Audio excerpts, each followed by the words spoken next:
Hey, welcome to the Corey Miceli Show with my great co-host, Matthias, the sexy Viking, Butterstrom Anderson, holding it down over in Denmark. Today we've got an absolute awesome, legendary guest, the Tony Mandarich. Tony, I'm not even going to give you any real introduction. You got one of the most phenomenal comeback stories in NFL history. I'm just going to turn it over to you and let you introduce yourself to the audience and give maybe a 2-minute rundown of your whole like crazy career, and then I've got a ton of questions for you, brother. Sure. Well, first, I appreciate you guys having me on. Uh, I'll give you the elevator speech of my life. Born and raised in Canada, 11 years old, made a decision I was going to play in the NFL. Got a scholarship to Michigan State. Actually, moved to Ohio for my senior year of high school, and just to play for a high school in Ohio to get exposure to American colleges to potentially get a scholarship. That ended up working out.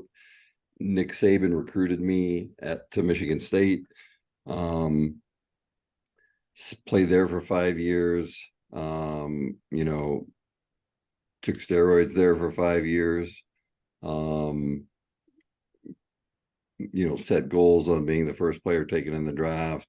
Set very lofty goals, becoming an All-American, all these things. Just like I think imagine any college football player that's striving to get to the next level would do. And then got drafted by Green Bay. Absolutely. You were a first round pick, right, Tony? Yeah, first round pick, second pick overall in 1989. Second overall.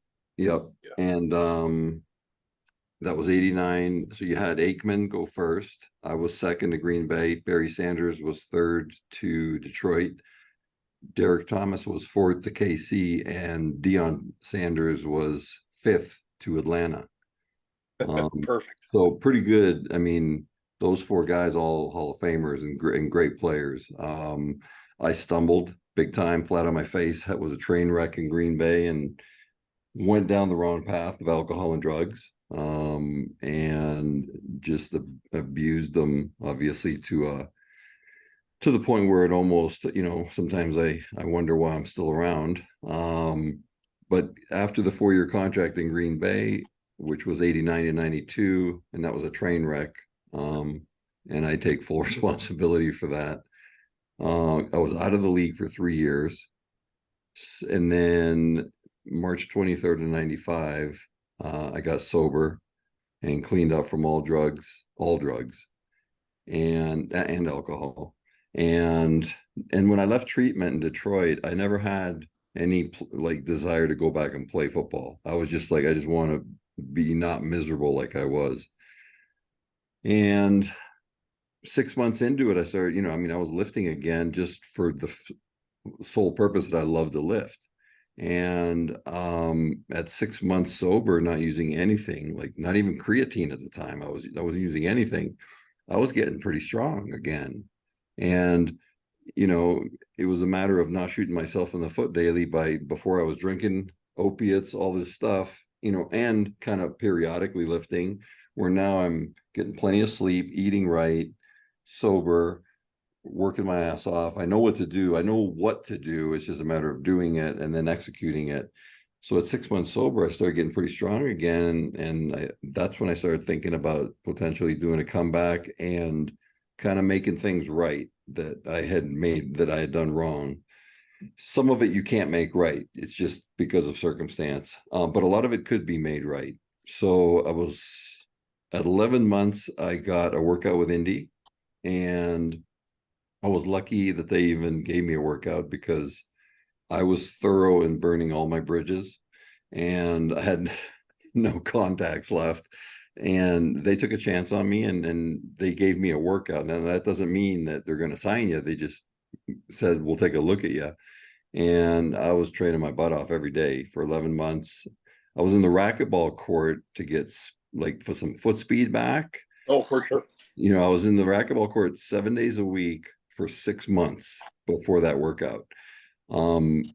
And had a great workout, ended up signing with Indy. And then again, just because you signed with them doesn't mean you make the team. You still have to go through camp. And so I signed with them in February.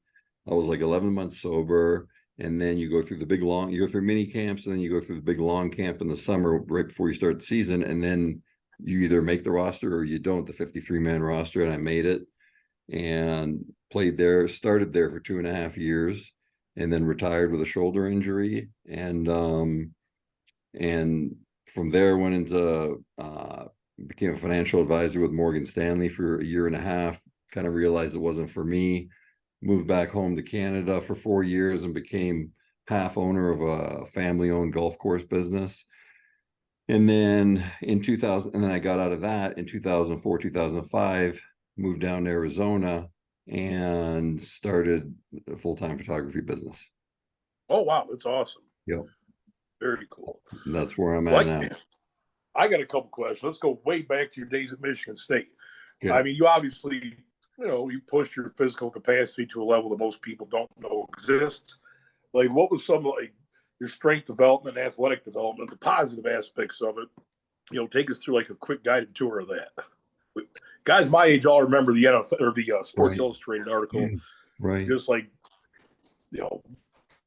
going crazy, walking to the jungle every day in the weight room, just going absolutely ham. So, Right. yeah, just some of your, exactly, like some of your highlights from those years and like some of the strength levels you reached, and all that Right. stuff. Right. Well, it was I personally, even though I mean I did have good strength, but I always felt that I was better at triples, doubles, triples, or five, like reps of five than a single. Okay. So like the most I ever benched as a single was 585. But That's not but bad. that same day, I did 525 for 5 reps. So, it's like you think if you can do that for 5 reps, you should be able to do more in 585 for a single. So, for some reason, I was just better at, like that 80%, 90% of your max, I could rep out pretty good. There'd be funny stories where, there was no internet, there's no like camera phones or nothing. Oh, yeah. But we would have like 405 on the squat rack, and I would get under it and back up. And, this is at like a powerhouse gym. Right. And I would take four plates and I'd put a collar on, but not a weighted collar, just a regular collar. And, back up, and people are thinking you're going to start squatting. And well, then you start shoulder pressing, right? So you're starting to throw behind your neck, right? Which I really nowadays wouldn't recommend for anybody to do anything behind the neck with a bar, because you'll get what I get, a really bad shoulder. For sure. But I would do, sets of 12 to 15 reps. And yeah, there was a little bit of a, help from the legs with a little bit of knee bend every time I did a rep. And then every time I let it land on my press, I'd catch it a little bit to soften it. But that would freak people out because they were expecting you to squat, right? And you're doing shoulder press. Another thing I was very strong at, and I still feel strong at today. I can't do that the amount of weight I used to do, but I could do dumbbell curls with 150s. Oh, wow. Seated dumbbell curls, and sets of 5. And I would say like legitimate sets of 5. I mean, yeah, there's gonna be some swing to it, but it was like definitely doable. I couldn't go higher because it was too much mass of plates. Yeah. So it got to a point where you just couldn't do anymore. I maybe could have done, a little bit more as far as weights goes, but I would do hammer curls and seated alternate dumbbell hammer curls, because now you don't have to really worry about the weight because you're just going straight up and down. You're not having to turn it. And then, keeping in mind that it doesn't matter how big and strong I get, if I can't move, you're not going to play football, screwing up half the equation of what I'm trying to, accomplish. If it's just powerlifting, and I wouldn't even consider myself a power lifter. If it was just, lifting heavy weight, well, then it'd be different. But me knowing, look, I got to be able to run. That had a lot to do with it. We would do something called jump squats. So you'd grab, just a regular barbell, and 315 on the bar. And now when I say 315, I'm talking about these are like our last 3 or 4 sets. And we would basically squat down, and then on the explosion up, we would try to get 2 or 3 inches off the ground with a jump as it's on our back. And then, as we land, we try to brace everything to catch it so it doesn't just slam our spine. And those are just a gasser. You talk about Oh yeah. exhausted. So those are the days, like I remember, where we were literally flopping around like fish on the ground after doing those workouts and throwing up. And I talked about that in Sports Illustrated, and that wasn't an embellishment. And there's a lot of lifters, I shouldn't say a lot, but there's some hardcore lifters that do stuff like that, and they will not leave until they throw up. And not self-induced throw up. I mean, like throw up because they get so much, just nausea from the workout. That usually happened with legs, Oh yeah. and the jumps. I mean, it was a burner. I mean, it was a burner. And then, we would do even things like we would go from that extreme to a 12-week period every year where we would just do hundreds. So if we did legs, you had to have a partner, and you would do 100 reps at, say, 8 to 12 different leg machines. So Holy. so once you started, you can't stop. So if we started, say, with leg extension for 100, and and if you're struggling, your partner's helping you squeeze them out by lifting them, and then if the next exercise is leg press, he's already got the leg press set up and he's helping you. So your partner is helping you the whole time.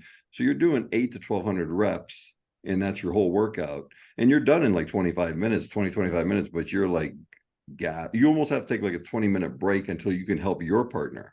Oh, I can imagine. So we didn't do, like, we did squats, but it was more on the Smith machine with the hundreds, because we needed control, because you just wouldn't be able to control it. Your legs would be shaking. But that was like, we would do that for 12 weeks, and it was a good reset kind of Oh thing. my gosh. But that was way harder than lifting like heavy weight, way harder. And it is today. I mean, I don't do hundreds today, but I'll do sets of 15 to 25. And compared to doing a set of 5, which I'll usually do now, like if I do like one body, like if I do a certain body part, say shoulders, I'll do my power exercise first. So I'll do, say, 5 or 6 sets of 5, and then I'll do 2 or 3 different exercises after that are between 12 and 15 or 15 and 25, more for shape and muscle building. Sure. But I'll get the power and the strength out of the way. So I'll do that pretty much every body part. I remember hearing something about you getting sick from drinking like contaminated stream water or something to that effect. Yeah. Tell us about that, Tony. So I was this was while I was in Green Bay. It was an off season. It was 1992, spring of 1992, like March, April. And I went to Alberta to go black bear hunting. Black bears in Canada are just bigger. And there's some pretty big ones in the US, but the further north you go, depending on what area you're in, there's some pretty big black bears. And you're in the middle of like nowhere in the Rockies, and it's awesome.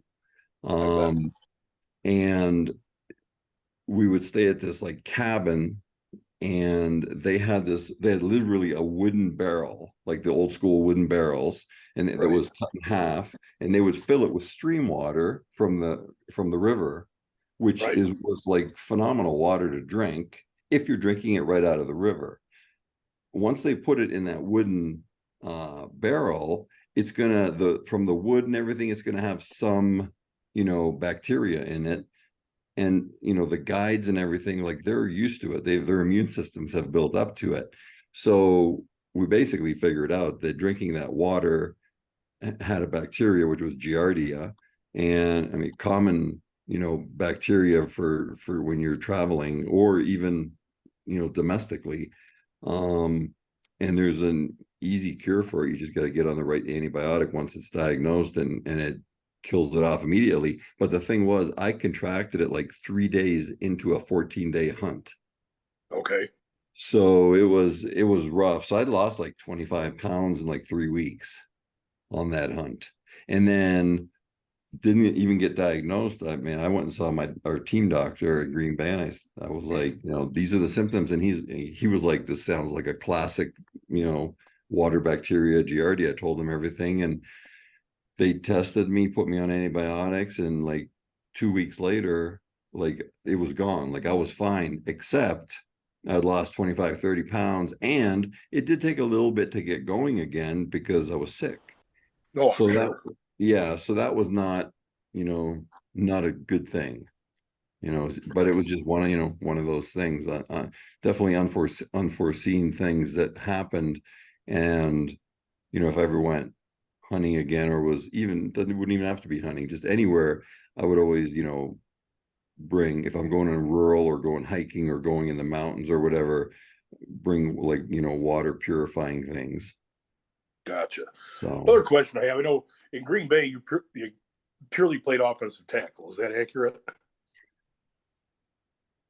That's yeah, that's pretty accurate. That fourth year, they tried me out at guard a little bit, but I also got hurt that fourth year in preseason. So I would say 99% of my time in Green Bay, I was at tackle.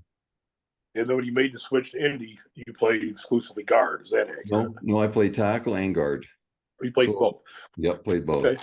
Yep, Not like, yeah, if you don't mind, like, let's get into your experience at Indy. You go from, the incredible bulk, the incredible bust. Now you're coming right, back, blah, blah, blah. Like, right. dude, it's such a badass comeback story. Like, Thank you.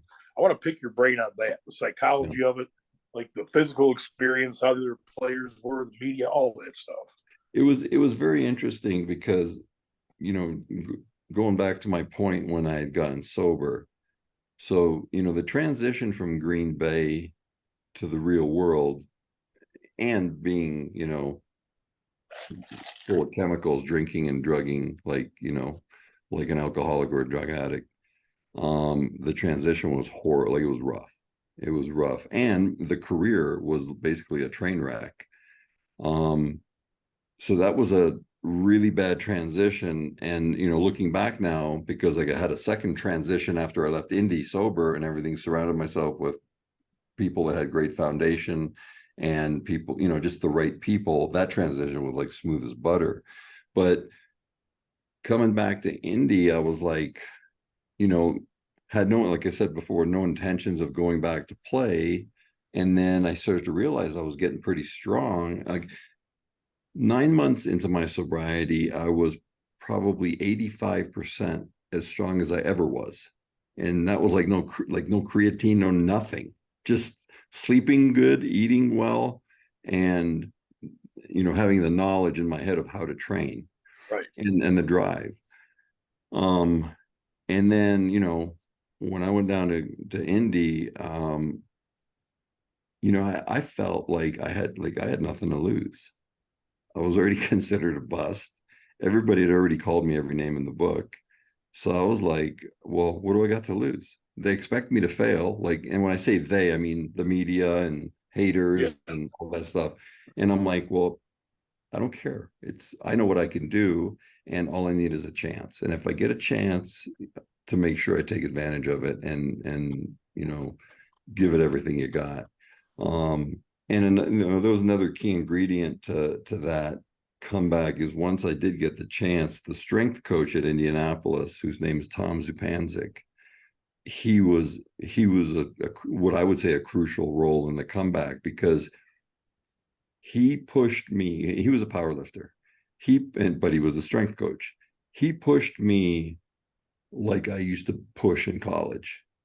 Oh, wow. Cool. And he got me within, I would say, 2 or 3% of my strongest ever, That's incredible. which was pretty incredible. I mean, I was doing things that I never thought I would do again, like that, just because of, a little bit older, there's some injuries, and I had that thing in my head of, well, you can't do this without taking the juice.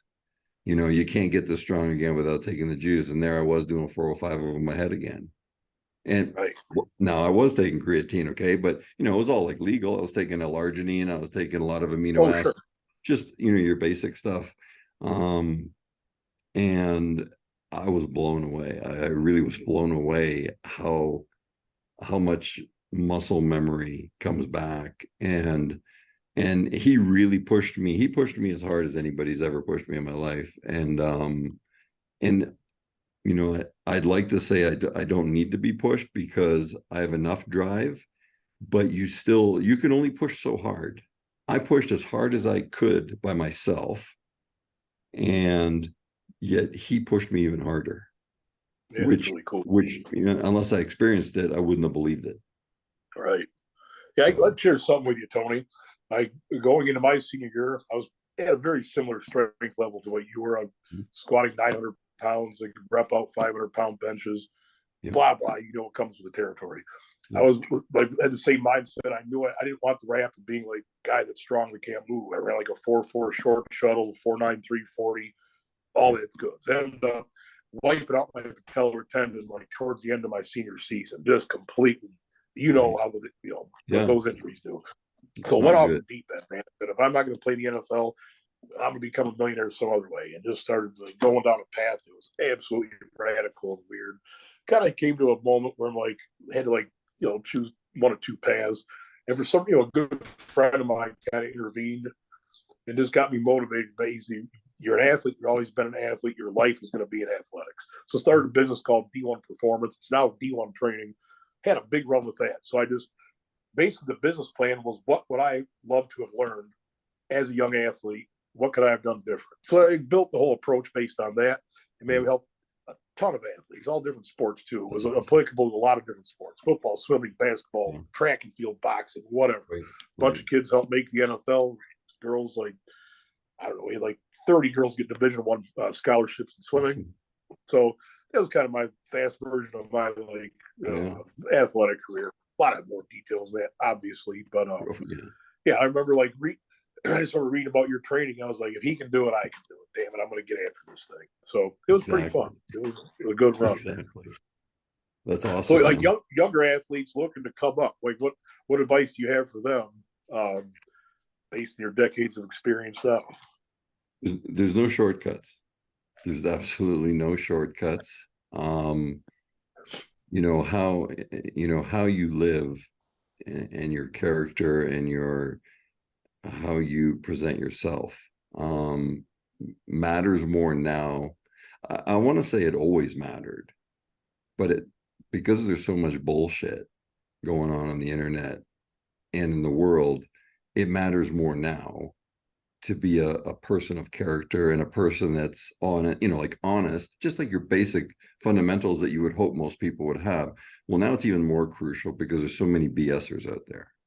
Oh So, yeah, so number one would, you know, like one of the first things, and I say this because of my own experience, is there's no shortcuts. So don't do the steroids. Don't just stay away from that kind of stuff. It's just going to lead you to dark things, and eventually you're breaking the rules, and I'm talking about football here.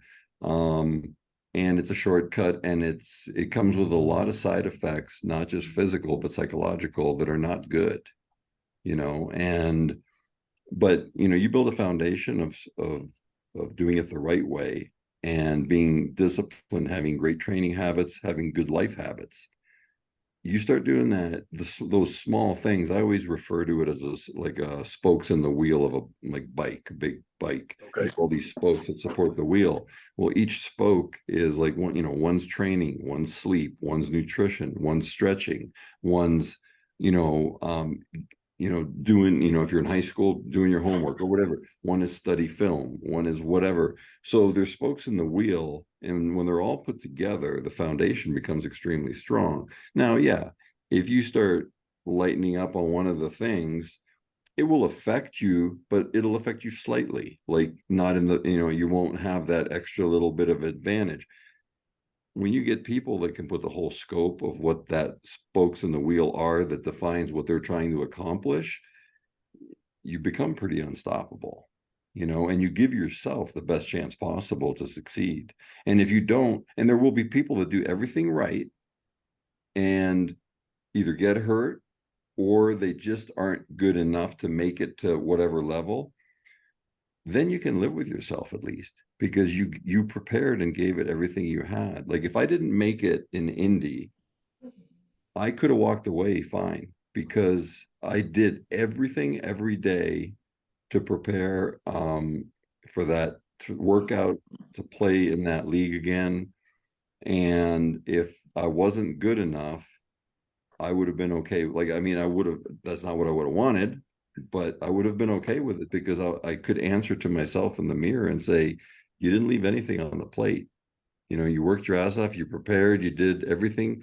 You know, the only thing I would probably do is start asking myself, what more could I have done? But Yeah, I would ask myself that anyway. Like even before all that, it's like, what else can I do to prepare? And you know, like the example of the once you're out of the league for 3 years, you know, you're going to lose foot speed no matter what. And that's why I was like, well, what can I simulate that where you're changing direction with foot speed and you got to keep a wide, you know, stance for balance and everything. And racquetball just seemed like the perfect thing. And then you got hand-eye coordination. Plus, it becomes fun and it's like a competition. You're playing a different game, but it's really helping your foot speed out. yeah, You know, absolutely. so it's just things like that, trying to be creative and train in ways that you know are going to give you the best chance possible. Yeah, Yeah, that's really definitely. I think we are around the ending of part one. So we'll take a break and get started with the part two. all right. Perfect. Is that Okay. okay with you, Tony? Yeah, and I'll just click the same link again. No, I will send you a new one. I'll send you a Okay, new one. send me. Then we get on Sounds it. good. Yep, All right. send me a new one, and I'll get right back on. This Great. is the Corey Miceli Show, Rap Bean Radio, international weird stuff we don't even know about. Hopefully, you'll hear this interview, be motivated by it, and stay tuned for more part two coming up. Hey, this is Corey Miceli on the Corey Miceli Show. I can say my name properly occasionally. Matthias Bergstrom Anderson over in Denmark. We have the Tony Mandarich, NFL great, absolute inspiration to any athlete or any human being out there thinks they've hit rock bottom and needs to come back up. Tony, I want to share some of the principles of our training approach with you. Just get your feedback on it. Okay. We view mindset as the base of achievement. Whatever the goal is, the goal of XYZ does not matter. We try to teach any client that has high aspiration. Nutrition feeds the training, preps you for the next training, whatever that happens to be. And then we, depending on the commitment level of the person, time, money, creatine. Active measure can be massage therapy. Active measure can be a sports psychologist employed in the scene, something like that. So what we do, you take every client and then fill in the individual details of that specific approach. Comments or thoughts? Yeah, I mean, I agree. A lot of what you just said described my approach. There's obviously going to be different nuances with different sports, and there's going to be different nuances with different people because there's different goals. Fundamentals and foundation will be probably the same across the board for everybody, of Sure. things like discipline, things like eating correctly, things like getting enough sleep. And then, you know, when you start to add supplementation, and like when I'm talking like creatine, amino acids, or whatever, you know, you're taking for performance that's legal, you know, again, depending on the sport, you know, you dial that stuff in depending on what the goal is, because even if you have the same sport, a goal for a wide receiver is going to be different than a goal for an offensive lineman. Absolutely. But you know, the fundamentals of, you know, and you don't have to get up early to train, but let's just say that that's one of the fundamentals, like the consistency of getting up at, you know, 5 a.m., 6 a.m., 7 a.m., whatever, being at the track at 7:30 if you do the running workout first and then weights after. All, you know, all those fundamentals go across the board. Even if it's, you know, if you're training a bunch of business executives that are in a corporation and they just want more, like you're going to build, like, you know, one of their goals would probably be you know, building team again, they're like somebody being there to support and camaraderie. And when you do things together, and when you do especially hard things together, it does bind a team, and kind of like an unseen, non-tangible, you can't touch it kind of thing of, team or group, or I will fight to the death for this guy, because he's playing beside me, I'm playing beside him, or whatever the case may be. My experience has been, the harder the work that you go through, and the more work that you go through with people that are consistent, the tighter a bond it creates. And I think that's one of, besides the obvious of, you have to have talent, like the team has to have talent. If you watch in teams that win Super Bowls, most of them that win Super Bowls, if not all of them, are very tight as a team. Not, now you can be a tight team and have bad athletes and not win it, okay? But a team that has great athletic ability and trains together, and they all do their responsibilities. Like an example would be like Nick Saban's teams, Bill Belichick's teams. One of my former coaches, George Perlis, his teams at Michigan State, like these teams or like they were run kind of like an iron fist. And I'm fine with that. There's still places that do that, and they run it with great discipline and great strictness. But I will say, I feel like some of the stuff I've seen in the last, say, 5 years, especially in the last 3 or 4, people have gotten soft. And there's a lot of variables. And then, it's like, there's got to be some responsibility somewhere. And part of that responsibility, we can't just point the finger at them. We also have to look at what role we played. What role did I play in this, say, generation being soft? What role did I play in that? Like, what did I not do growing up to be an example, or do things, or maybe I was too hard on people on some things, and it made them resist. So, that's the one thing I've, noticed as far as like building that foundation of strength. And I mean, there was no talking back to a coach. It's just like, you just don't do it. You just don't do it. But there were guys that did it. And if they were willing to pay the consequence, have at it. But once you start to see the consequences, you're like, yeah, there's a hierarchy of people that you have to, it's just like military, right? It's just like anything. There's a hierarchy for a reason. So right. They'd always use the old saying, coaches coach, players play. Oh yeah. I'll share this with you. I played at 2 different schools, Eastern Illinois, then transferred to Northern Illinois. Thankfully, due to a glitch in the NCAA regulations, that allowed you to transfer from 1AA to 1A without sitting out. Kind of interesting. Nice. But beyond that, my original position coach, Bill Lake, phenomenal offensive line coach, helped put a lot of guys in the NFL, super established, one of the greatest. Right. I just think the reality is his coaching style, me as a human being, wasn't the best fit. He respected me for my playing ability, but there's just a lot of his coaching and my personality just didn't groove, so to speak. Mm-hmm. Transferred to Northern Illinois. Sam Pittman is the head coach. He's now the head coach of Arkansas. Just an absolute rock solid guy. And the rarely, I don't even remember Sam raising his voice ever, but he would somehow instill his belief in you, that he believed in you so much that the level of effort you're willing to give was just like unparalleled to any other type of coaching experience that ever like gone through.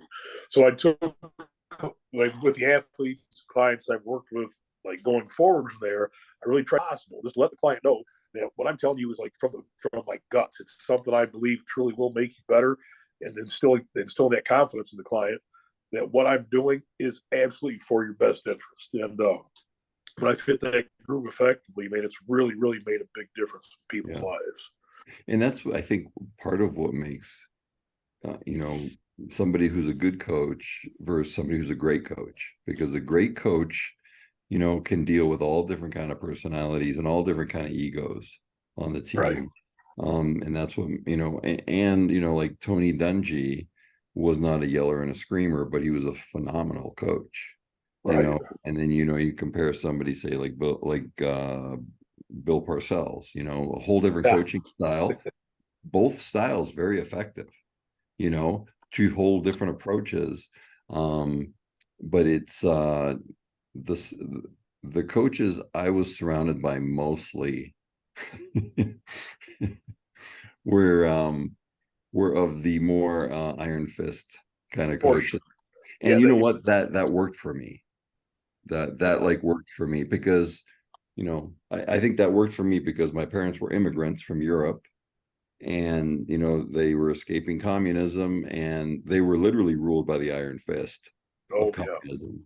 So when they escaped Europe in the 50s, you know, yeah, we had a pretty disciplined upbringing, but it wasn't as disciplined. I mean, it was disciplined, but it wasn't like as disciplined, like crazy, like some people might think. I mean, they wanted a better life for their kids, you know, just like anybody that has kids, they always want their kids' life to be better than theirs was. My life was pretty good as a kid. I didn't have everything I wanted, but I had everything I needed. And so it was, Gotcha. and I think when you live under a roof like that and you're around that, that just becomes a second nature of how you live. Is if they say, and I'll say something extremely simple. If it's Tuesday night and it's garbage night and the garbage has to be at the street at 6 o'clock, and that's your responsibility, you don't have to be told twice.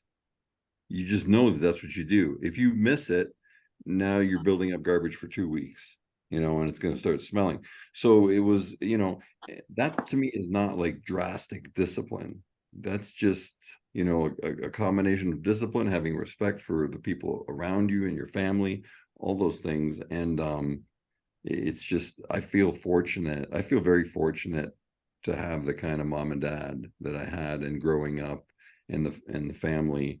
I think that when I hear some of the stories that they went through, and I have gone through, you know, some hard things, we all have. I think back and I think my hard times don't even compare to the hard times they had. You know, Sure. it you know, it makes me, you know, kind of embarrassed that I even thought I was going through a hard time at certain times, because some of the stuff they had to go through was literally life or death. Right. I hear you. So, yeah. Hey, Tony, it seems to me, here's what I really respect and love about you, man. It seems like you were and I've been guilty of it so many times in my life. We have to take 5 shows to cover every detail. But you were the classic self sabotager, man. You had Mhm. everything in the world going for you, second pick overall, and you just flat out, pardon my French, you just flat out found a way to fuck it up. Yep. All on your shoulders, probably, at least 99% of it. But being able to come back from that and actually like overcome all those demons, if you will, whatever you want to call it, is just so freaking inspiring and astounding. Like when you like hit your like proverbial rock bottom, like obviously God played a huge role in that the whole part of your life, Mhm. like as in everybody's. But like if you don't mind, like getting into the depth of like the darkest part of that journey, just I think that would help a lot of listeners kind of relate to what your story really is all about. Yeah, you know, it's kind of like I took painkillers initially for the correct reason. Um, Backache or whatever it was, and I had to be on the practice field. So the motivation starts out right. Yeah, And then I start to realize, you know, like I feel better on these painkillers than I do when I'm even without an injury. If I take the painkillers with no body pain, I still feel even better. You know, where yeah, some people make them nauseous, for me it was like a high. yeah. And then more or less years go by and you wake up one day and you're taking 40, 50, 60 of these painkillers a day. And then you start to get to a point where you can't function unless you have them. Wow. Like you're just gonna like, you know, you become sloth-like and lazy and just all those bad things that come with addiction. Um, so, I had this huge expectation and demand of myself to become this great football player. And really the plan had worked up all the way up till I got drafted high and, was going to Green Bay. So like the plan was working, but that's where really, the increase in painkillers and alcohol, it increased. And I believe it increased because now I was not going to do steroids anymore because the NFL testing was way more sophisticated than NCAA. So I wouldn't be able to say cheat on those tests. And I was like, my steroid use was kind of like one of the worst kept secrets in college football. So it's like everybody knew, but nobody had proof. And so I was like, I just want to distance myself from steroids and I don't want to get caught. Right. And then, end up epic fail in Green Bay for 4 years was a total disaster. Like literally the total opposite of what my expectations were and what the team's expectations were and what the fans' expectations were. Like the total opposite end happened. I became a train wreck, was not a good player, was not a good teammate, was not a good guy. And then and you know what? Towards the end of my days at Green Bay, I knew the problem was the chemicals, but I couldn't stop. And I tried to stop and I tried to stop, and I didn't want to tell anybody because, it was like, it's my secret. So once they said, we're not going to re-sign you, 3 more years go by, I'm out of the league and it keeps getting worse. And now I don't even have to worry about a drug test or anything, but I'm just pounding these painkillers and gets to a point where I'm taking sometimes 80 a day, spread out the day. It was horrible. Which makes me, I mean, put that in perspective. That's one heck of a pile of pills, man. oh my gosh, it's How insane. It's many? like that. A full dinner plate of pills. Yeah, Pretty how much. many? How many would you have to take if they were just for an injury? Like how many a day? Well, because my tolerance had gotten so high from the medication, I would take, if it was like early in the usage of the painkillers, I would take say 4 to 6 a day, which would manage the pain and it would do the job it's supposed to do.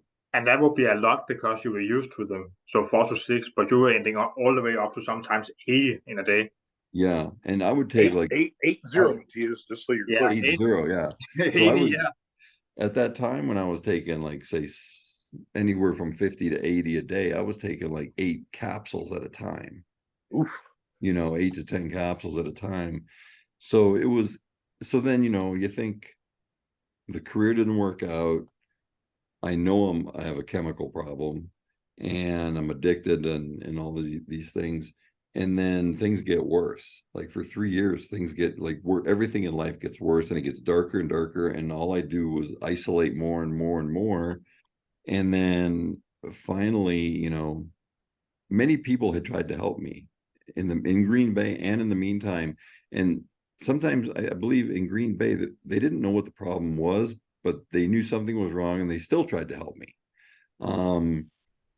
But once I was out of the league, I had some friends that knew that the painkillers and the drinking were a problem, and they tried to, help me and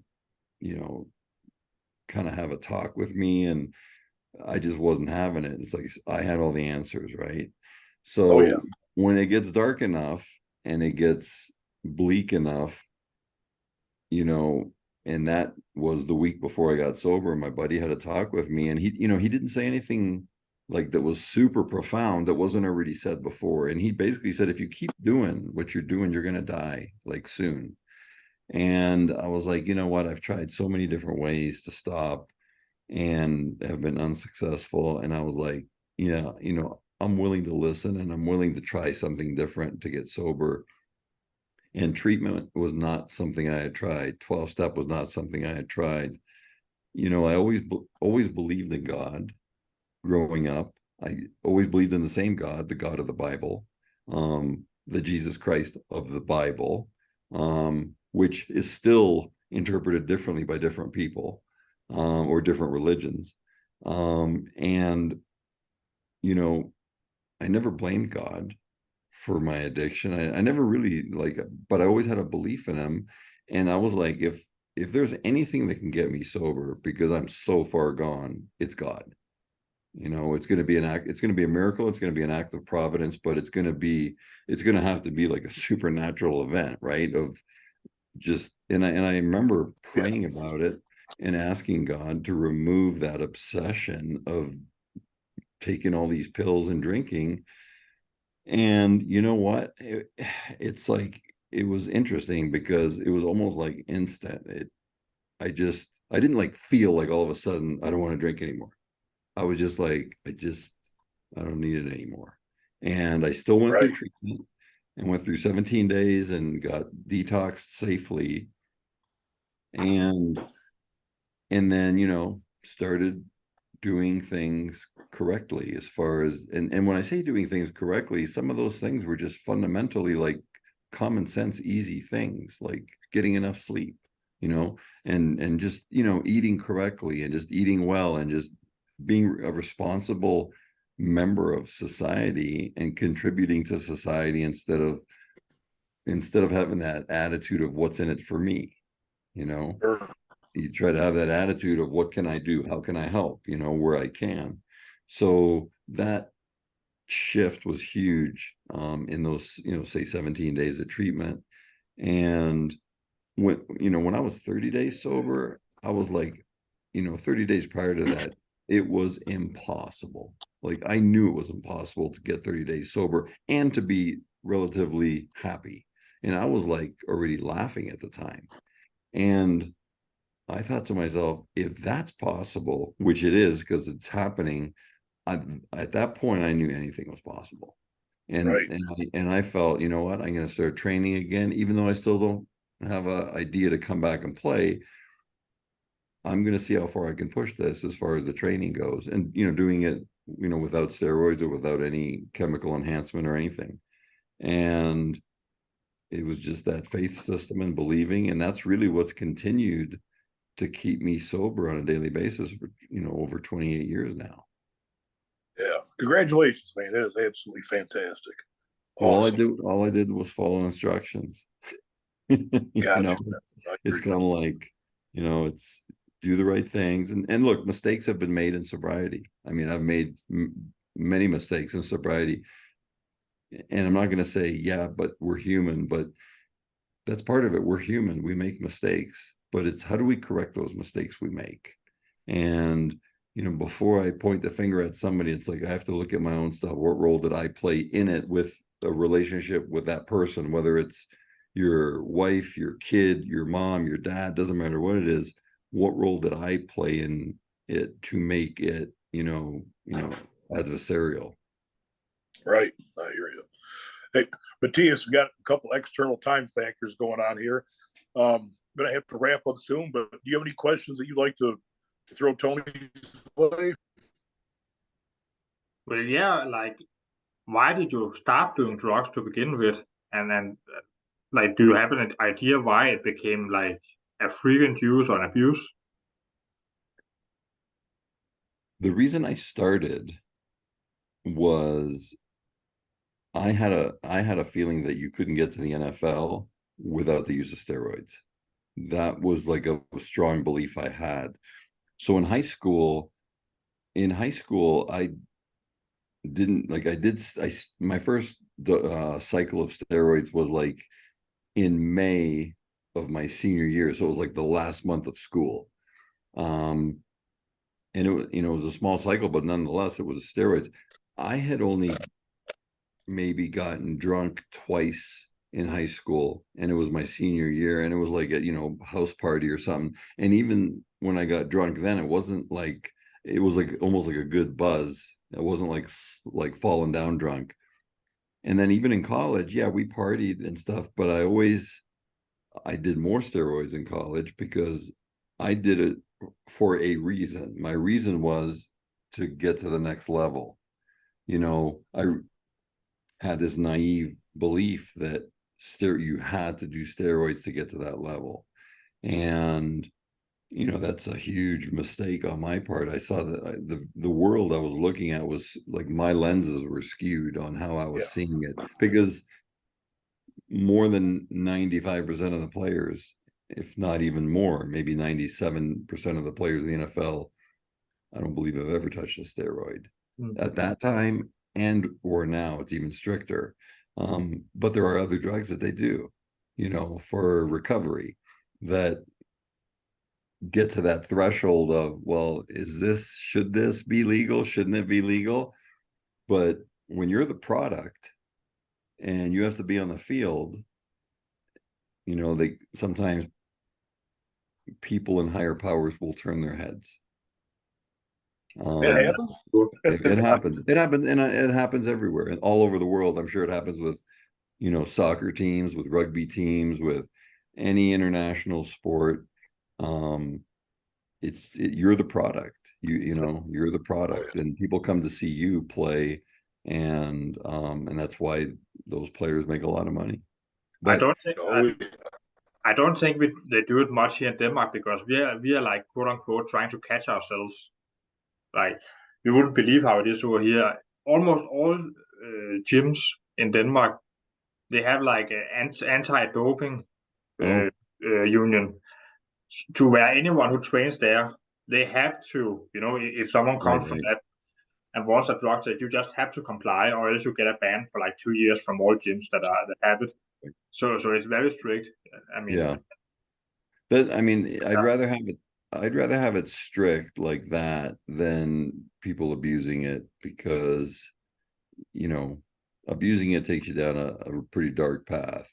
I'm not crazy about, now I don't know if the government does that or if it's just like the gyms that do it, but I'm not crazy about the government having control like that. Kind of the government, because the gyms that choose not to, they get a fine of more than $2,000 per year that they aren't a part of that union. And the union, the libertarian movement. Go ahead. Sorry, Matthias. It's kind of bullshit, because they spew so much shit about how everything in your body changes. It's been a while since I've looked at it, but over the years I've just picked up on like one false statement after another about the consequences that steroids have on your body. And it's like the way they talk about it, it's like they can't just say steroid use. They always say steroid abuse, Right. Side effects that doesn't exist, and myths that never existed until they said it, and stuff like that, Right. Tony, it's safe to say the libertarian movement is not strong in Denmark. Right. What are you talking about? Yeah, government mandate stuff, that's what I'll call this, or in general, government mandate stuff that doesn't follow the Constitution. I'm talking about our country now, should be questioned by the people. And it's like, obviously there's been a lot of controversy over a lot of things all over the world and in this country, and a lot of the things that people said 3 years ago, where even myself, I was kind of like, that guy's really like off the rails, he's really reaching, and he's really has this theory of this craziness. And then here we are 2 years later, and you look back and everything that certain people said are now coming true. Ding. And it's kind of like, okay, well, that now really kind of throws a wrench in things. And I always think that we should question everything, always. Including ourselves. Yeah, including ourselves, especially ourselves. And it's been an interesting time, I would say that, in the history of the world. And it's so weird, even though we've pretty much been enslaved by governments all over the world and shit like that. It's like people are still quick to say, well, that sounds like a conspiracy theory. Not true. No matter what it is, even regardless of how ridiculous everything they comply to and believe in is. And it's like, I just know, I thought of this recently. I haven't really field tested it yet, but I'm 99% certain that anyone I ask, do you believe that the people at the top pulling strings and having like the most power on how society is run here in Denmark, USA, etc., like, do you believe they live the same way that they caused the social media and the news and all that stuff to make us believe that we should live. Right. They are probably going to say no. Heck no. They don't live the way they teach us to live. No, they live nothing like the way we live. Yeah, so my question is just like, if the men in power, the people in power, like if they enjoy the lady cooking and watching her man killing it, why the fuck do these feminists come here and say like, oh, that's the way it's supposed to be because of media? Or why does conspiracy theorists, why are they swept under the rug as just something foolish, you know? Well, I think, yeah, and I think people like, there's a phrase in the US and in North America, I don't know if it's in Denmark, but the phrase of ignorance is bliss. As long as I don't know, I don't care. As long as it doesn't affect me, I don't care. I used to use that phrase decades ago and started to realize, no, ignorance is not bliss. It's like, we should always be researching. We should always be questioning everything. Because especially since what's been going on these last, 3 years, especially, but even the last 5 or 10 years in the schools and stuff. So it's kind of like when people get extremely upset about a question you ask, I hope they realize that that's the red flag that they're guilty. Have you heard of the Agent Smith effect, Tony? Oh, yeah. The what effect? Have you heard of the Agent Smith effect? No. Ooh, well, we'll get into that. This is basically what you're talking about when people become ultra defensive and like real agitated by having something questioned. Yeah. Pretty much, if you say something that does not align with like the news narrative, someone is quick to defend it, and like attack you out of it or try and shut you down. Right. And it's like it happens a lot. Like every time. It happens every day. Happens every day. But I think that I'm starting to see some pushback. Yeah, for sure. Of people being like, I don't care what you call me. I don't care what you say about me. I'm pushing back because there's been too much BS going on. And you know what we call this, Tony? The truth revolution, and it is happening. Yeah. The same, I'll use the word weapon, the same weapon that's used for the propaganda, the brainwashing instrument is the same weapon we can like turn the table on and use to spread truth. So I firmly believe that. Or they call it the mass psychosis, and driven by fear, right? So it's actually called mass hypnosis. Is an actual term in psychology that's been studied a lot, and it is pretty much like all the news compliance, all the news comply. It is mass hypnosis these days. Yeah, definitely. It is. You can have a sweet woman, a sweet wife, go on a football field and watch the game, and all of a sudden she shows her boobies to distract the other team.